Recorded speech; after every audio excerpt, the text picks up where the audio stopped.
They cast me out as the nameless healer who rolled in mud to hide her scent, never realizing I was the only sovereign who could touch the monster they feared most without dying.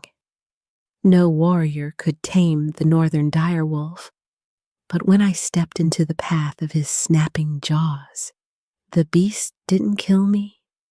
He knelt, and the moment his gold eyes met mine, I realized I wasn't just saving a commander.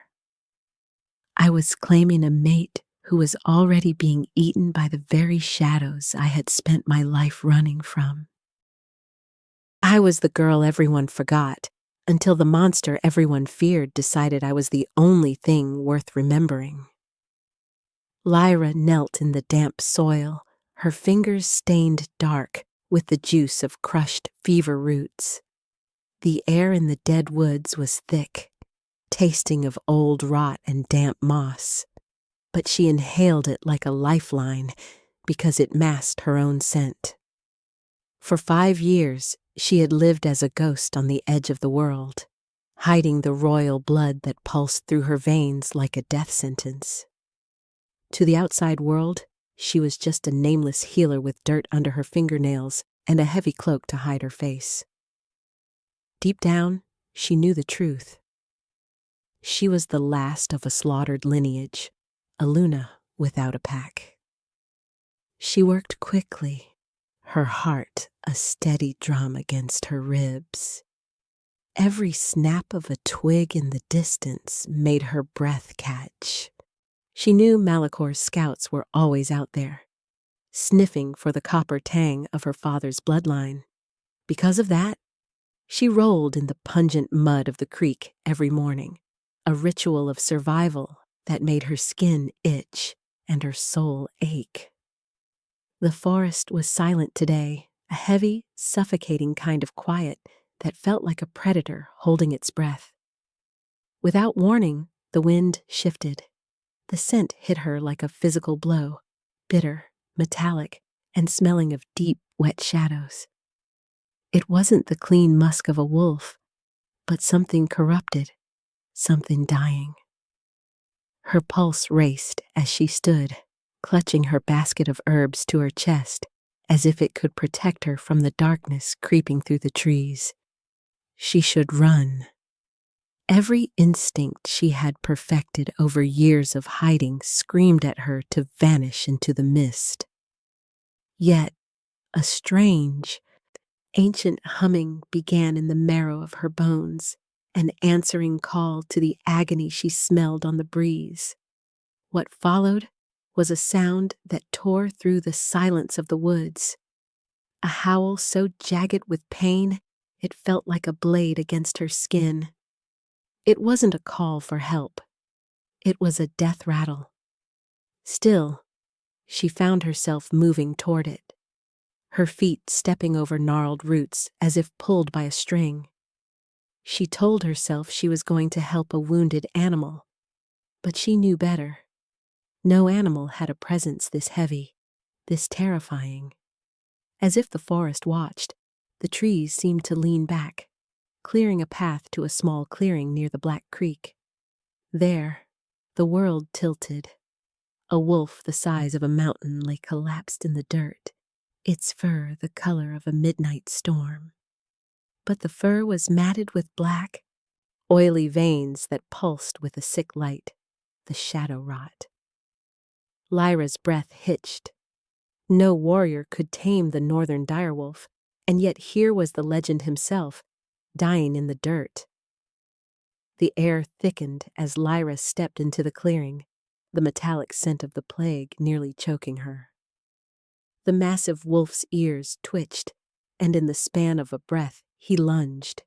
He was a blur of fur and fury, a monster of legend rising from the grave to claim one last kill. Lyra didn't move. Her body moved on instinct, her feet rooted to the earth as she threw her head back and bared her throat. The moment their eyes locked, the world shifted. The wolf froze, his snapping jaws inches from her jugular, his hot, rancid breath ghosting over her skin. His eyes were a swirling vortex of gold and black, a war between a man's soul and a demon's hunger. Still, he didn't bite. Instead, a low, pained whimper vibrated in his chest, and the terrifying beast dropped to its knees. What's worse than a monster trying to kill you is a monster begging for mercy. "You're hurting," Lyra whispered, her voice trembling as she reached out a shaking hand. She didn't know what scared her more, the wolf or the way her own power was clawing to get out. As her fingers brushed the matted fur on his forehead, a spark of white-hot light bloomed beneath her skin. The shadow rot hissed where she touched him, the black veins recoiling as if burned by the sun. The wolf let out a long, shuddering groan, his massive head sinking into her palm in total submission. Looking back, I should have known this would be the end of my peace, she thought, her chest aching with a mix of terror and pity. She was looking at Jax, the hollow commander, the man who had supposedly burned her father's border villages. But as the silence roared between them, she didn't see a killer. She saw a warrior who had carried the darkness of the world until it broke him. Soon after, the wolf began to change. The sound of shifting bones was like dry wood snapping in a fire, a visceral, agonizing process that made Lyra's stomach turn. Between one breath and the next, the beast was gone, and a man lay naked and broken in the mud. He was covered in the black map of the rot, his muscles corded and scarred. Even so, he looked up at her with eyes that were terrifyingly human. "Kill me," he wheezed, his voice a ghost of a sound, "before the shadow takes me again." Lyra stood over him, her heart skipping as the weight of his stare pinned her to the spot. She could leave him here. If she walked away now, the rot would finish him by sunset, and her secret would stay buried in the dead woods. More importantly, she would be safe. But then she looked at the way his hand was clawing at the earth, trying to find purchase in a world that had abandoned him. "I can't," she said, the words leaving her lips before she could stop them. Because of that choice, she knelt back in the mud, pulling a small stone knife from her belt. She didn't use it on him. Instead, she pressed the blade to her own palm and drew a thin, crimson line. Her soul answered the call of the bond, her blood glowing with a faint, lunar luminescence. She pressed her bleeding hand against his chest, right over his frantic heart.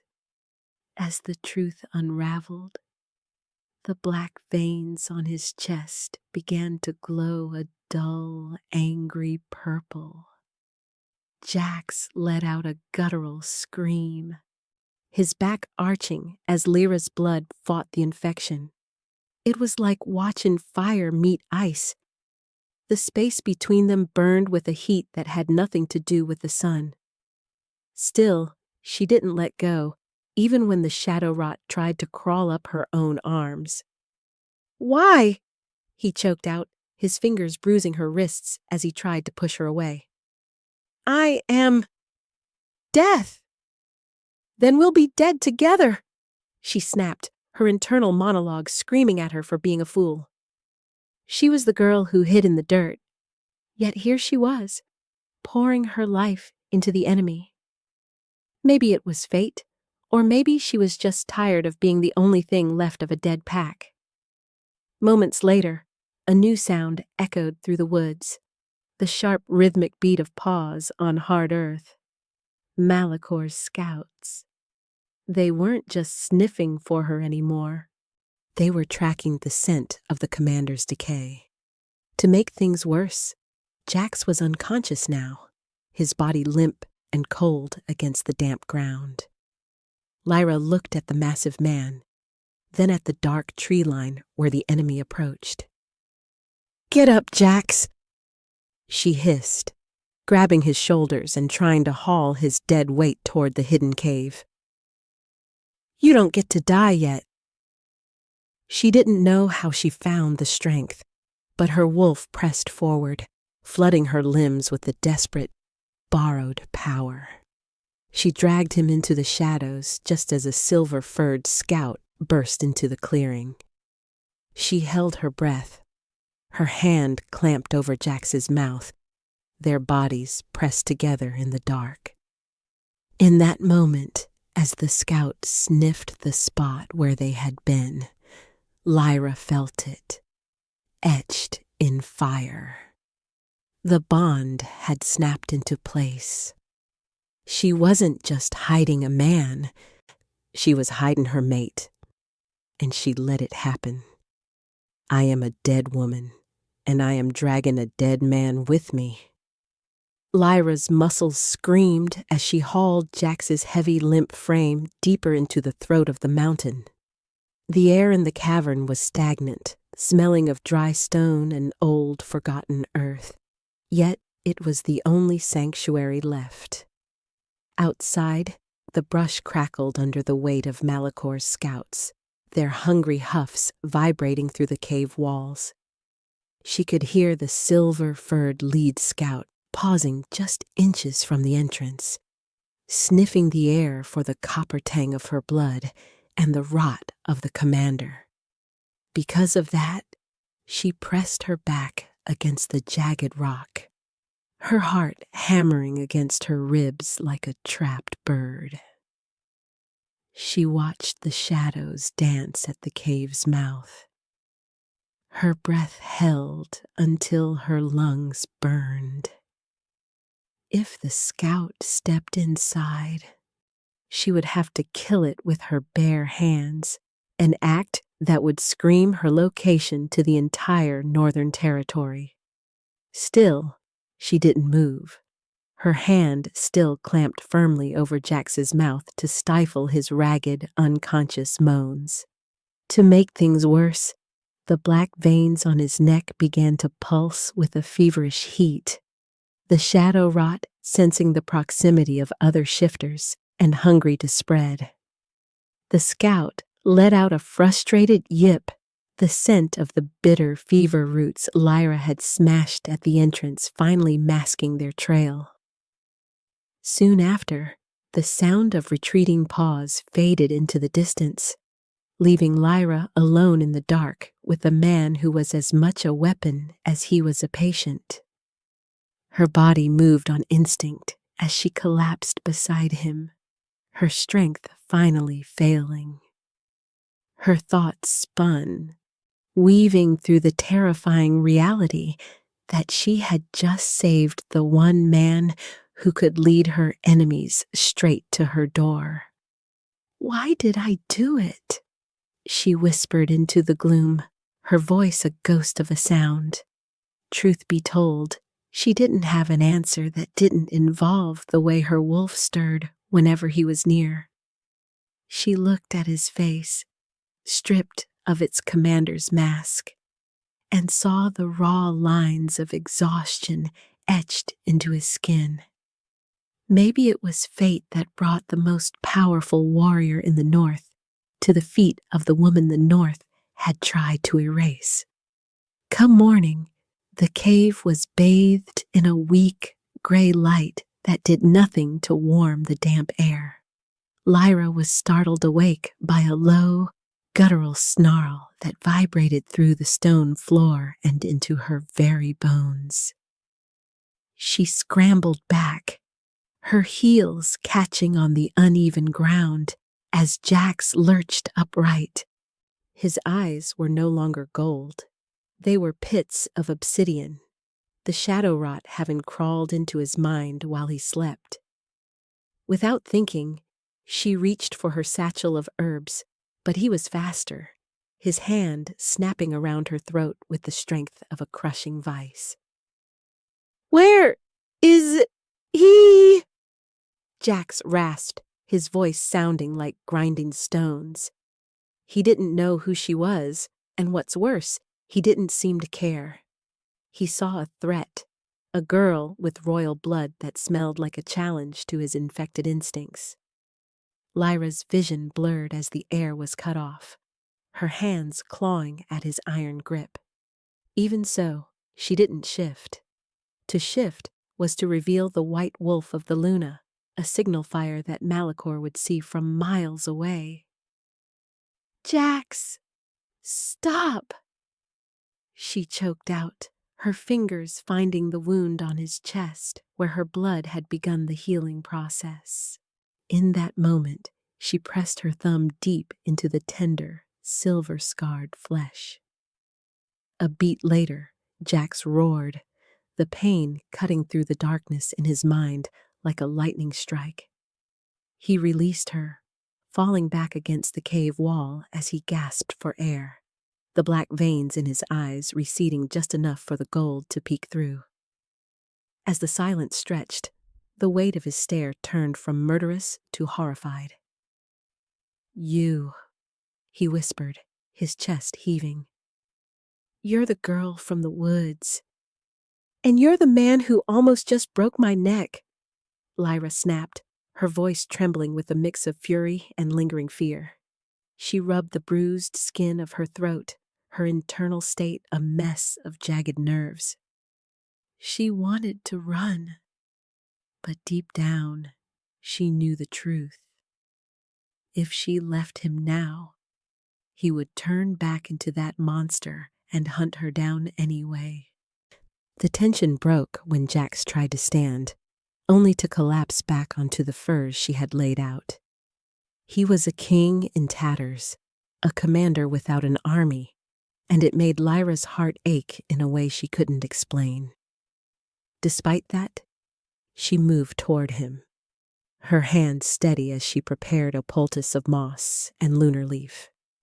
She needed him to understand the stakes, because the forest was no longer large enough for both of them to hide. "Malachor's men are everywhere," she said, her voice low and urgent as she worked. "They think you're dead, or worse, they want to make sure you are. If you leave this cave, they will find you in an hour." "I have to go back," Jax groaned, his jaw tight as he fought the pain. "My men, they don't know he's the one who poisoned me. They'll follow him into a massacre." "You'll die before you reach the tree line," Lyra countered, her eyes locking onto his with a fierce, royal intensity. "You are infected with the plague that turns shifters into demons, Jax.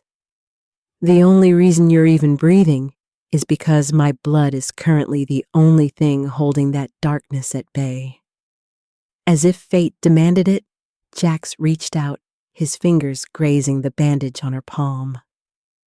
The moment their skin met, a spark of fire bloomed beneath her skin, the bond pulsing with a sudden violent hunger.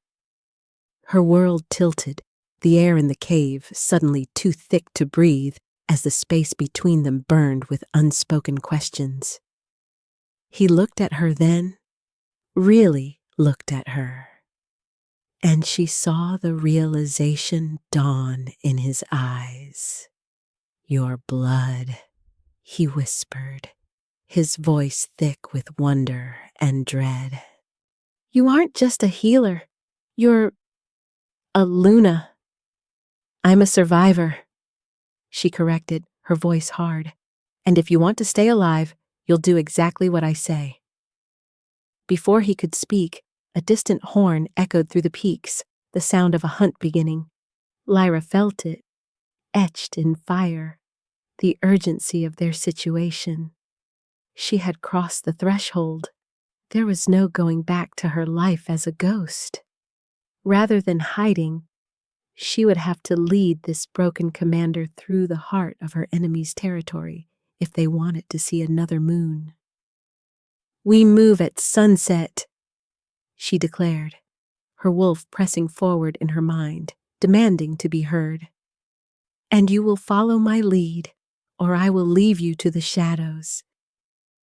Jax looked at her, his lips pulling into a grim, blood-stained smile that made her pulse race. "Lead on then, little wolf. Let's see if the North remembers how to bow." What followed was the beginning of a journey that would either reclaim a throne or burn the world to ash.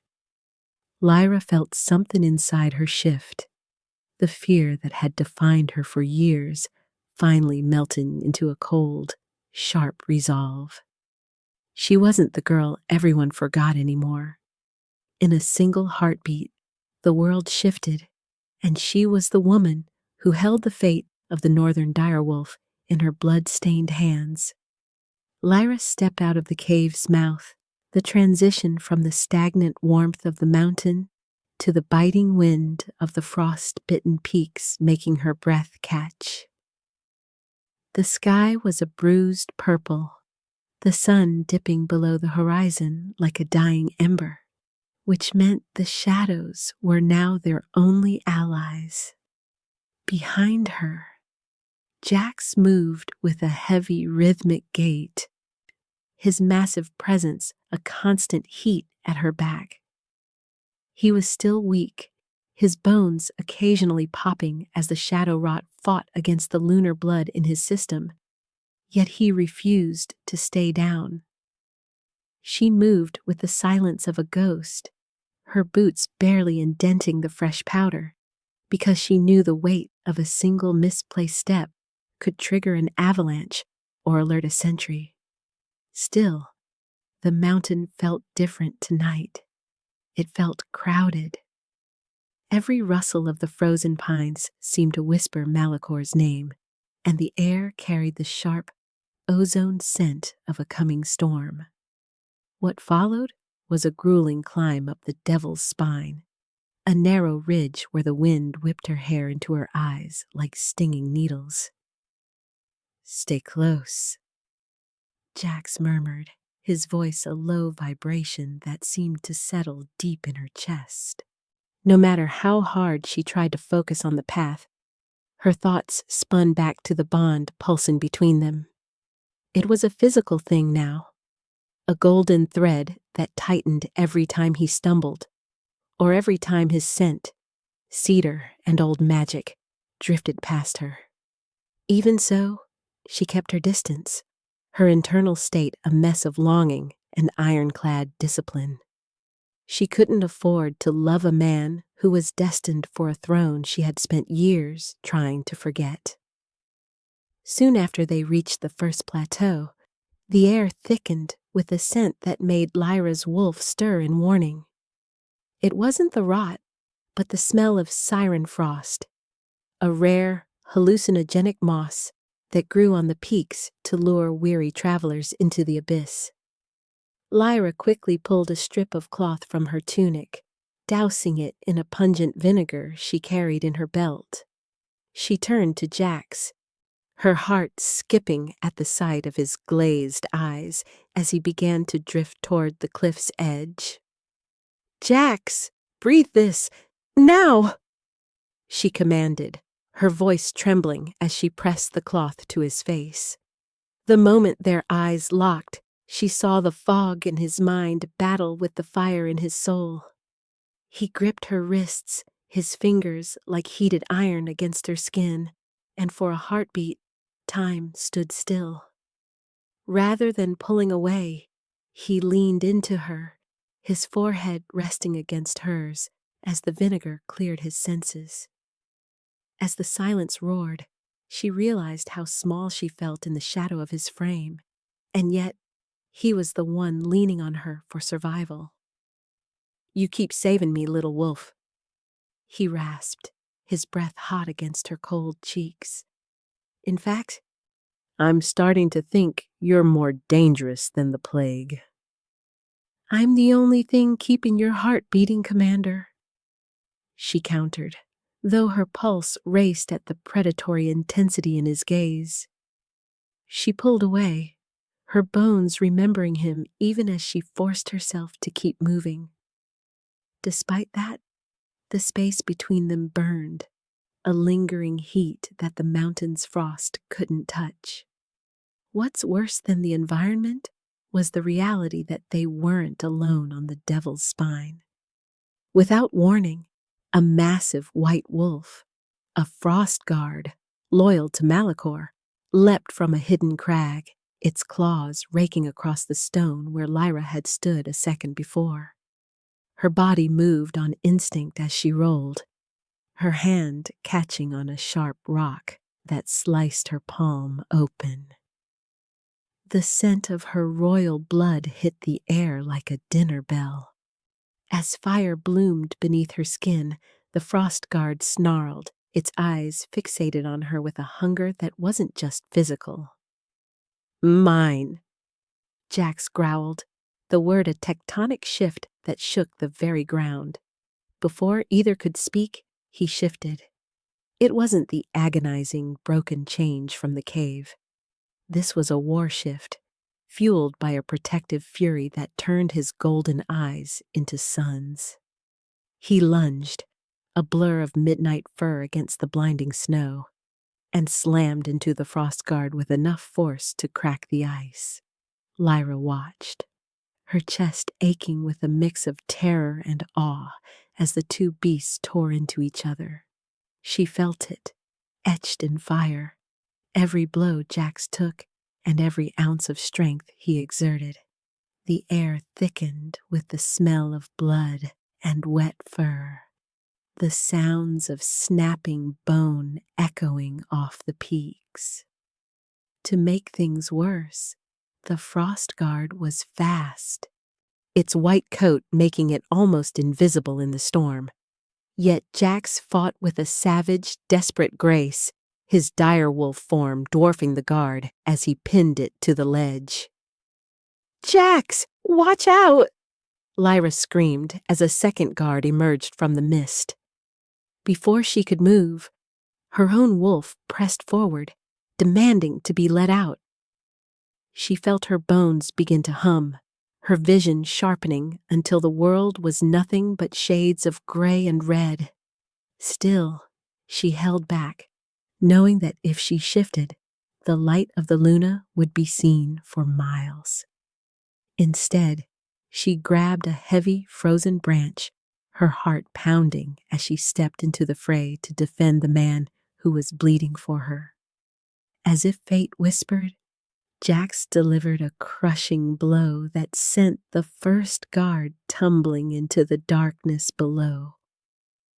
He turned, his muzzle dripping with blood, and let out a roar that silenced the wind itself.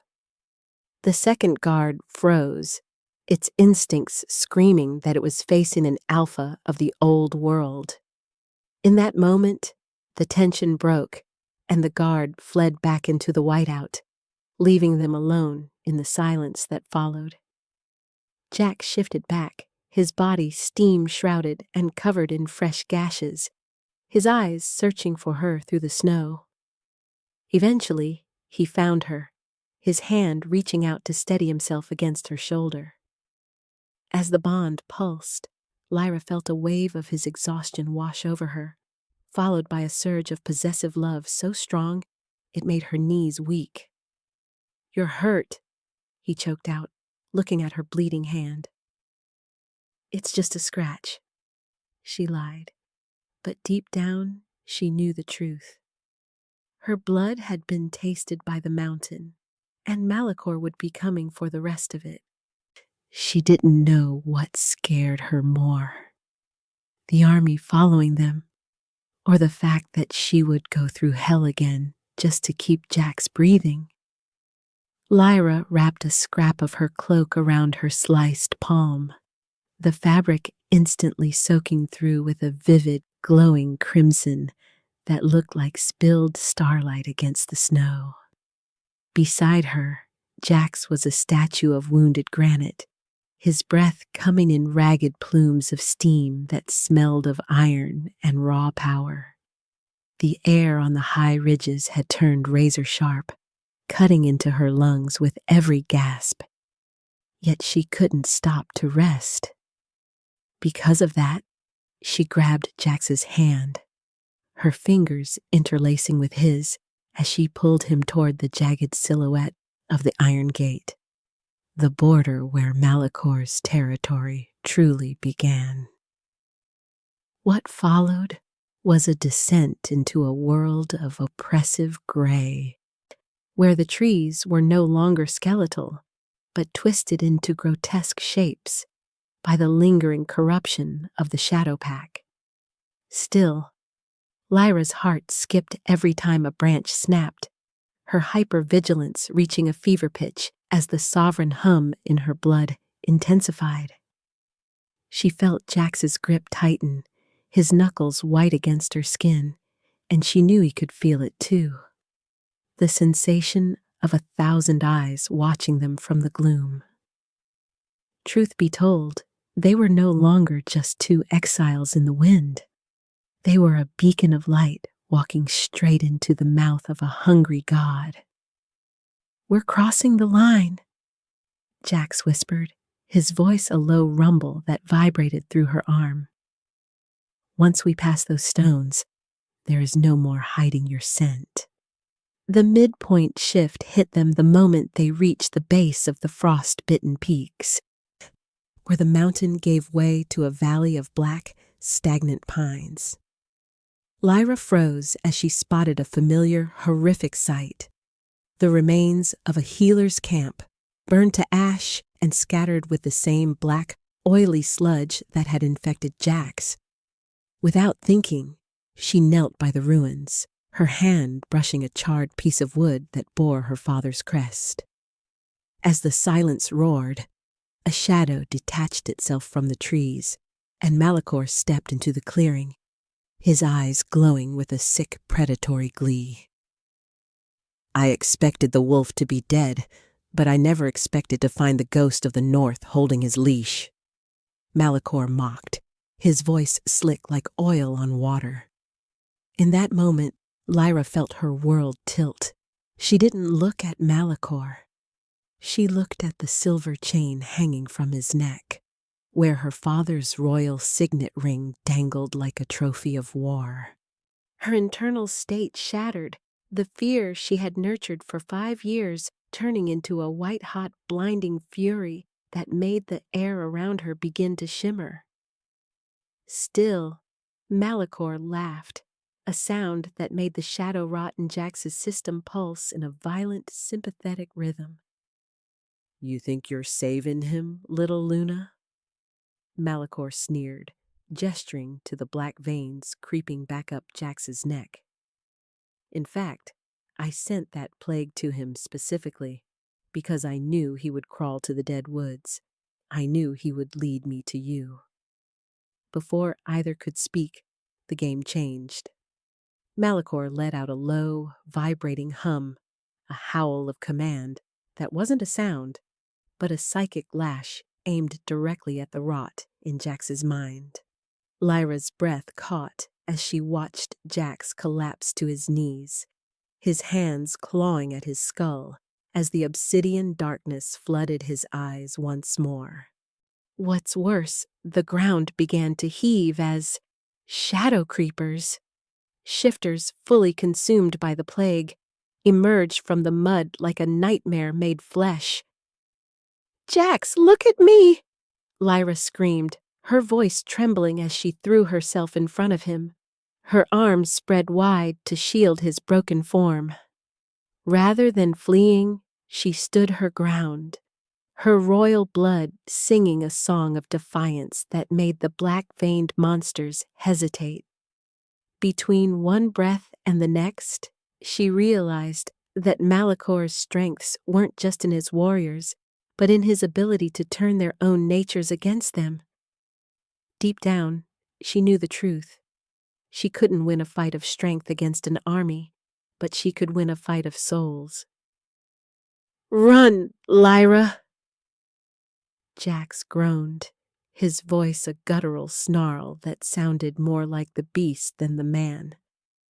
"He's in my head."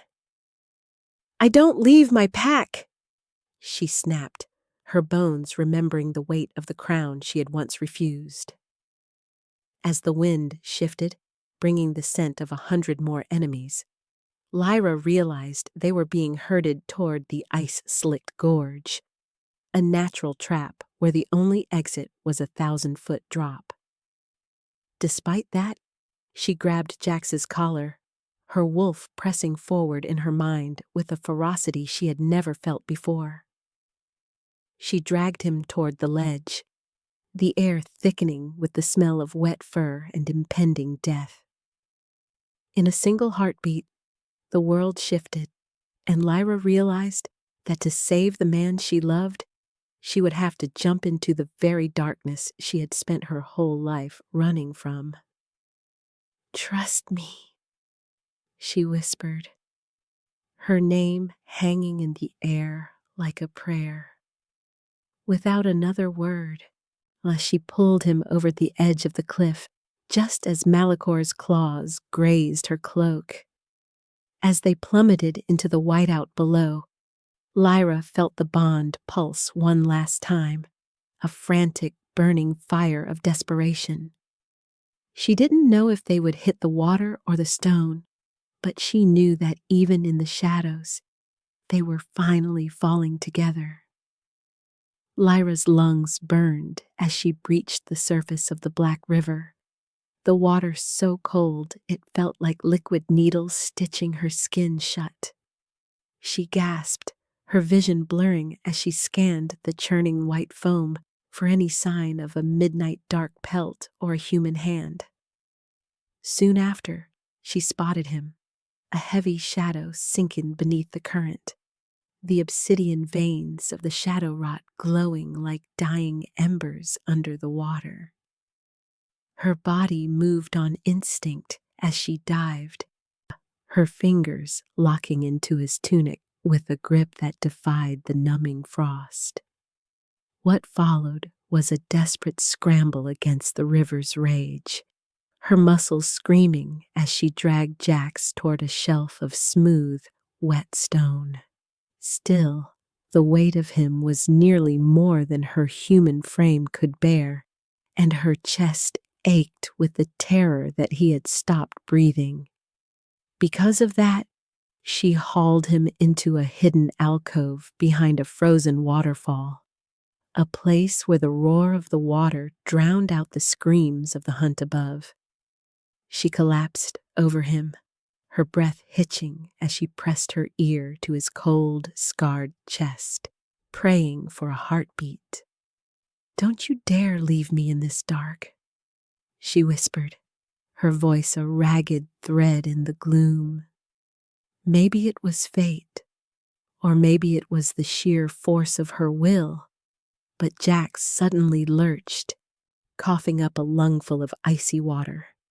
In that moment, the space between them burned with a desperate, frantic energy as he reached out, his hands finding her face in the dark. As the silence roared, his golden eyes searched hers, and Lyra felt it, etched in fire, a commitment that went beyond fated mates and into the realm of soul devotion. That night, the alcove became a sanctuary of steam and secrets as Lyra built a small, smokeless fire using dried moss and her own internal heat.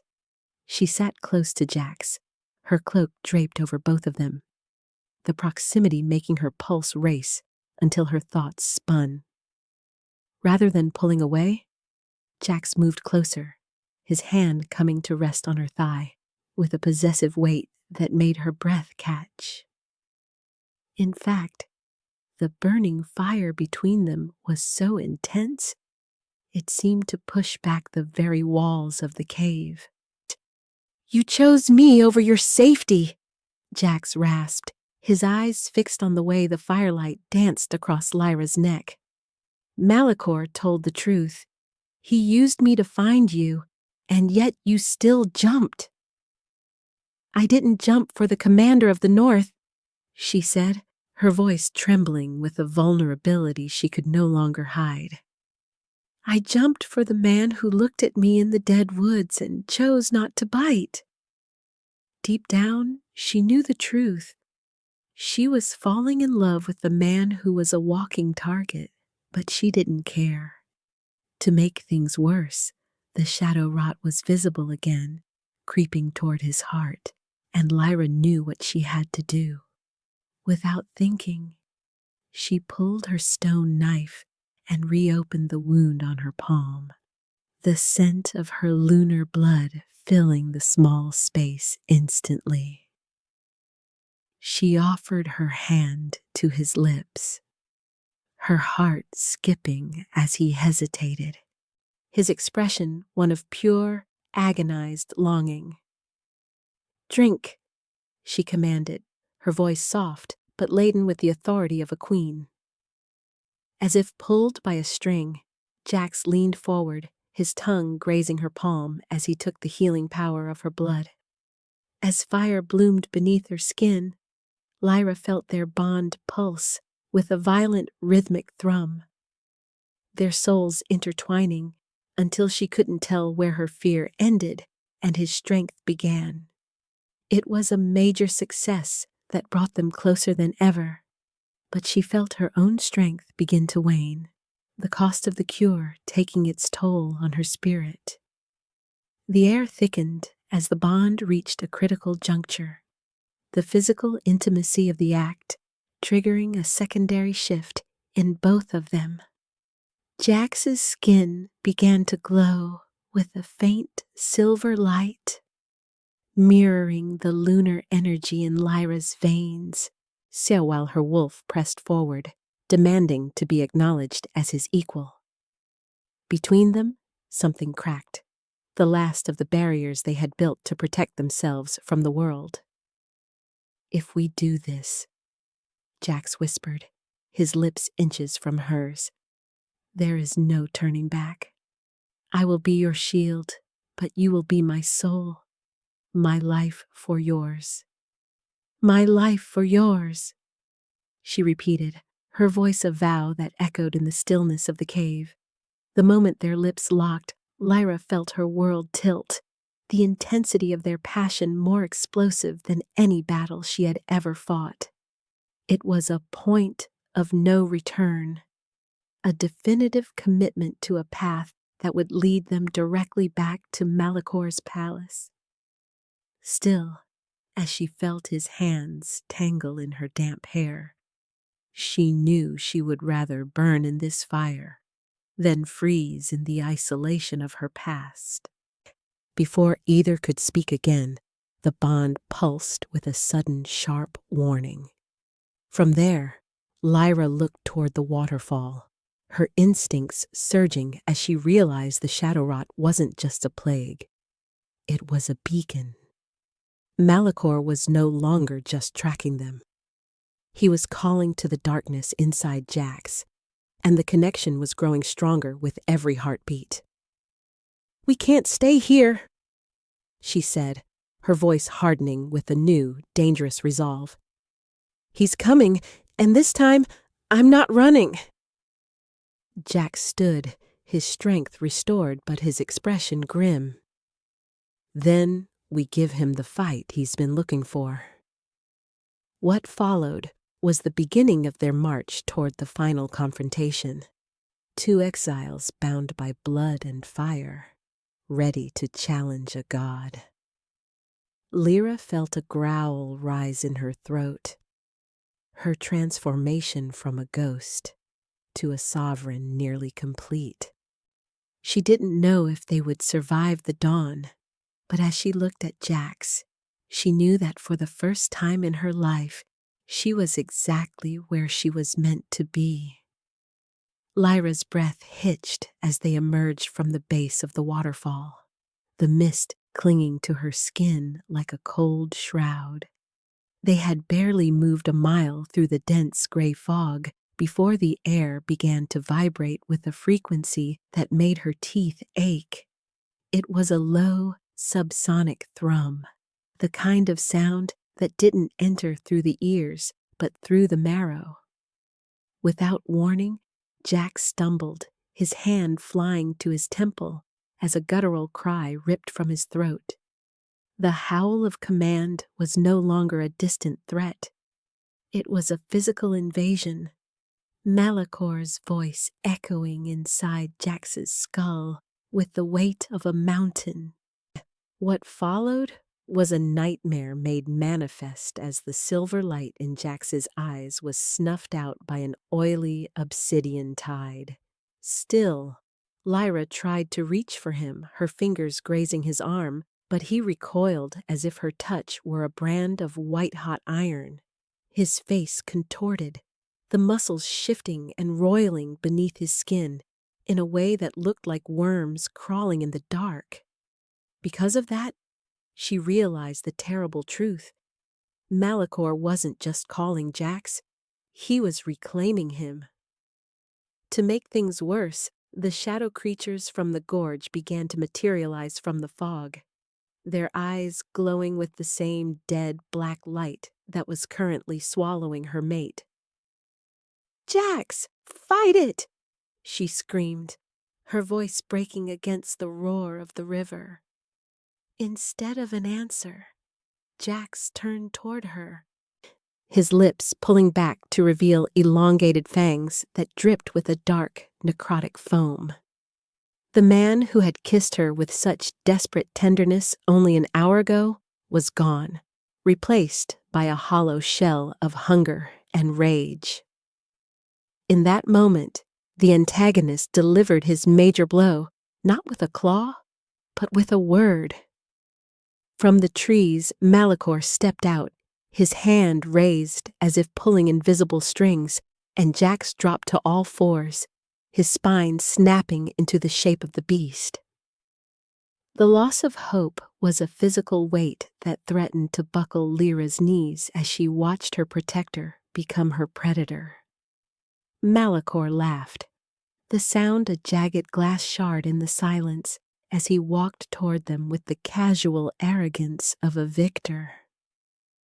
"I told you, little Luna, the rot is mine to command," he sneered, his gaze flicking to Lyra's pale, tear-streaked face. "And now, your fated mate will be the one to end your pathetic line." Rather than running, Lyra stood her ground, her heart skipping as Jax, now fully shifted into the monstrous rot-infested direwolf, began to circle her. His growl was a tectonic shift, a sound of pure, unadulterated malice that made the very air feel heavy.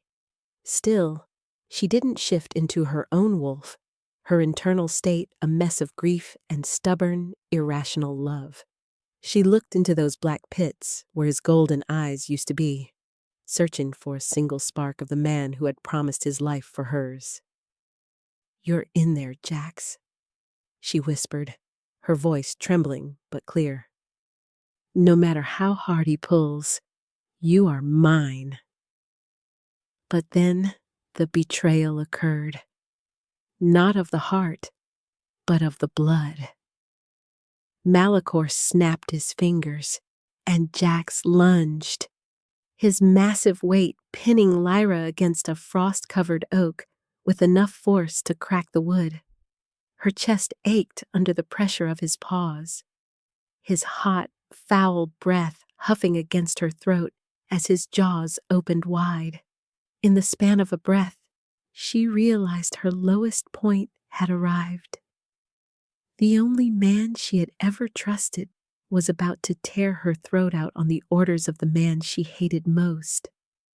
This was the all-is-lost moment, a crucible of ice and shadow, where the goal of reclaiming the North felt like a childish dream. Lyra looked up into the snapping jaws of the direwolf, her eyes welling with tears, not of fear, but of profound, soul-crushing resignation. As the silence roared between them, she reached up, her trembling hand stroking the matted, oily fur on his muzzle one last time. She didn't fight back. She didn't struggle. She simply offered herself to the beast he had become. "If it has to be you, Jax, let it be quick," she breathed, her soul answering the darkness with a quiet, final prayer. Without thinking, she let her sovereign guard down completely, exposing her most vulnerable self to the rot. For a heartbeat, time stood still, the only sound the frantic thudding of her heart against his chest. As if fate whispered, the black veins on Jax's muzzle twitched, and a single golden spark flickered deep within the obsidian of his eyes. A beat later, he let out a sound that wasn't a growl or a howl, but a human sob of agony, his teeth grazing her skin but never breaking it. "Kill her!" Malachor commanded, his voice rising in fury as he sensed the hesitation. Despite that, Jax didn't bite. Instead, he shoved himself away from her with a violent, limb-shaking effort, turning his rage toward his own shadow-infected skin. He began to tear at his own flanks, trying to rip the rot out of his body, his cries of pain echoing through the dead woods. As her thoughts spun, Lyra watched Malachor raise his hand to strike them both down, realizing that their bond hadn't been enough to save them. It had only been enough to make their end more painful. The act ended in a quiet, bleak stillness as Malachor's warriors surrounded them, the shadows closing in until the light of the fire was nothing but a memory. Lyra sat in the snow, her hand over her heart, watching the man she loved writhe in the dirt as a prisoner of his own mind. She had never felt so small, so forgotten, and as the darkness took her, she finally understood what it meant to truly lose everything. Lyra sat in the freezing slush, her fingers digging into the earth as she watched Malachor's warriors close the circle, their eyes reflecting the hollow void of the shadow rot. Her heart ached with a physical, tearing sensation as Jax continued to howl in agony, his massive body twisting in the dirt as he fought the invisible chains of Malachor's command. Still, a strange, cold clarity began to settle over her, a silence that wasn't the absence of sound, but the presence of a predator. Because of that, she looked up at Malachor, not with the eyes of a victim, but with the steady, golden gaze of a sovereign who had finally stopped running. What followed was a revelation that felt like a crack of lightning in her soul. She realized the shadow rot didn't feed on blood or bone. It fed on fear and the belief that one was truly alone. Even so, she saw the way Jax's eyes flickered toward her, a desperate plea for a light he couldn't find in himself. In that moment, the turning point arrived as she stood up, the snow melting where her bare feet touched the ground. "You think you've won because you broke his mind," she said, her voice a low, melodic thrum that cut through the wind like a silver bell. "But you forgot one thing, Malachor. Luna doesn't just lead the pack, she defines it." Soon after, Lyra did the one thing she had spent her life avoiding. She let the barrier in her mind shatter completely. As fire bloomed beneath her skin, the air around her began to shimmer with a pale lunar radiance that pushed the shadows back in a violent wave. She reached into the depths of her lineage, pulling on the ancient, the primal strength of the first shifters who had walked the north before kings or crowns existed. Rather than shifting into a small, fragile wolf, her body began to expand, her bones humming with the music of 1,000 ancestors. "I am the North," she whispered, her voice doubling into a guttural, terrifying roar. Before either could speak, the transformation took her. It was a romantic and intense process, a cascade of white light and silver fur that didn't just change her shape, but her very essence. She emerged as a massive, ethereal white wolf, her eyes glowing with the intensity of a winter sun. With every step she took toward Jax, the ground vibrated with authority. She walked straight into the center of his madness, her muzzle pressing against his rot-stained neck as her soul answered his darkness with a blinding, unconditional love. "Look at me, Jax!" she projected into his mind, her thoughts a searing command. "I am your anchor. I am your home. Rise!" What's worse for Malachor was the sight of the impossible. The moment their eyes locked in their shifted forms, the black veins on Jax's body didn't just recede. They turned to ash and blew away in the wind. Jax let out a roar that shook the trees to their roots. His midnight fur suddenly shot through with the same silver light that defined Lyra.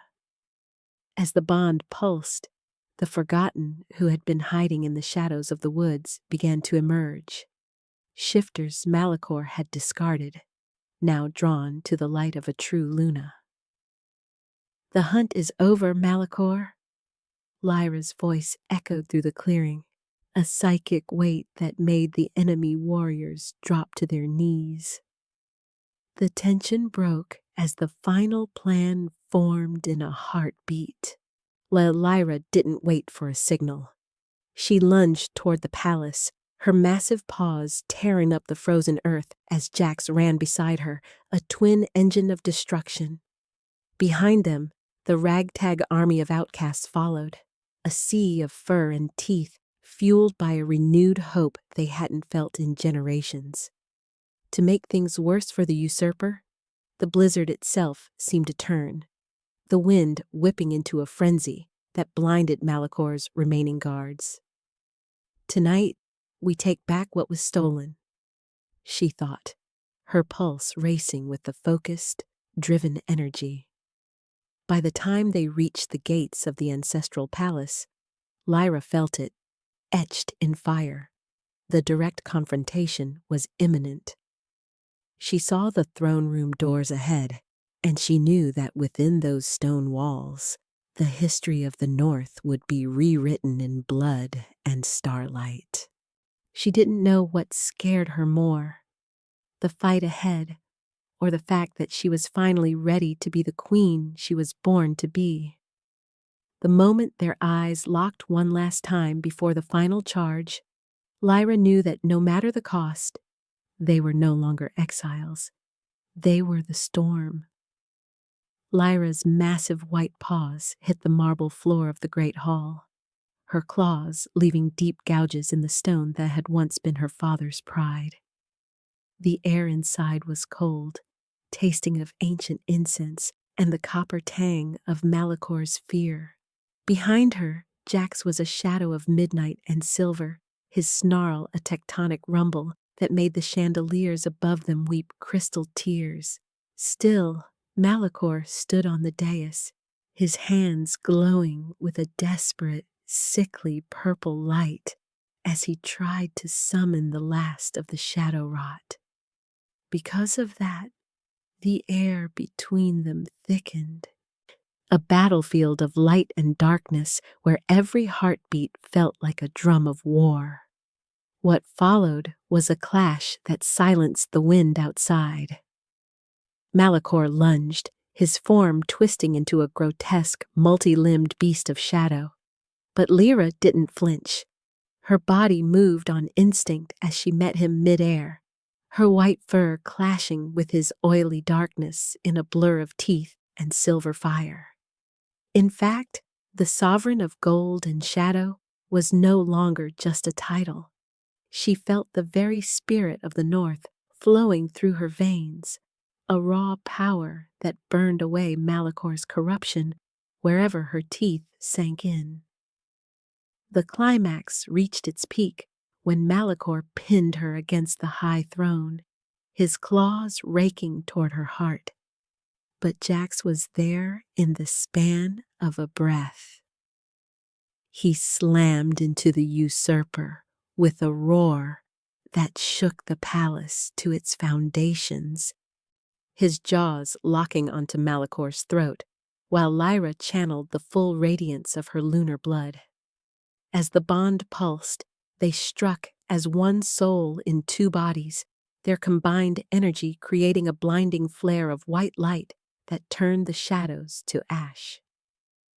Malicor's scream was cut short as his body dissipated into the wind, leaving only her father's royal signet ring to clatter onto the stone floor. What followed was a silence so profound it felt like the world had stopped breathing. Lyra shifted back, her skin glowing and her breath coming in ragged, triumphant gasps as she reached down to pick up the ring.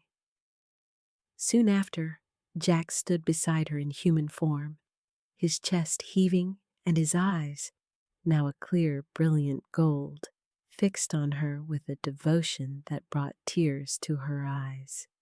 Still, the weight of the victory was heavy, a mix of relief and the crushing realization that the long night was finally over. "It's done," Jax whispered, his voice a warm anchor in the quiet that followed. The falling action moved through the palace like a cleansing spring, the forgotten warriors filing into the hall to see their new leaders. Lyra stood before them, not as the ghost of the dead woods, but as the sovereign who had survived the dark. Truth be told, she felt a peace she had never known, a sense of belonging that anchored her soul to the man standing at her side. To make things worse for the memories of her pain, the sun began to break through the clouds outside, casting long, golden fingers of light across the blood-stained marble. "We are no longer exiles," Lyra declared, her voice ringing out with a newfound authority that made the pack bow as one. Come morning, the frost began to melt from the palace gardens, revealing the first green shoots of a land reborn. Lyra and Jax stood on the high balcony, their fingers interlaced as they looked out over the vast, snow-capped kingdom that was now theirs to protect. Rather than a crown of gold, Lyra wore the mark of the dire wolf on her soul, a bond etched in fire that would never fade. As fire bloomed beneath her skin one last time, she leaned into Jax's warmth, savoring the solid, real presence of the mate she had nearly lost. Looking back, I thought the dead woods would be my grave, she thought, a small, hopeful smile touching her lips. I didn't know they were just the soil I needed to grow.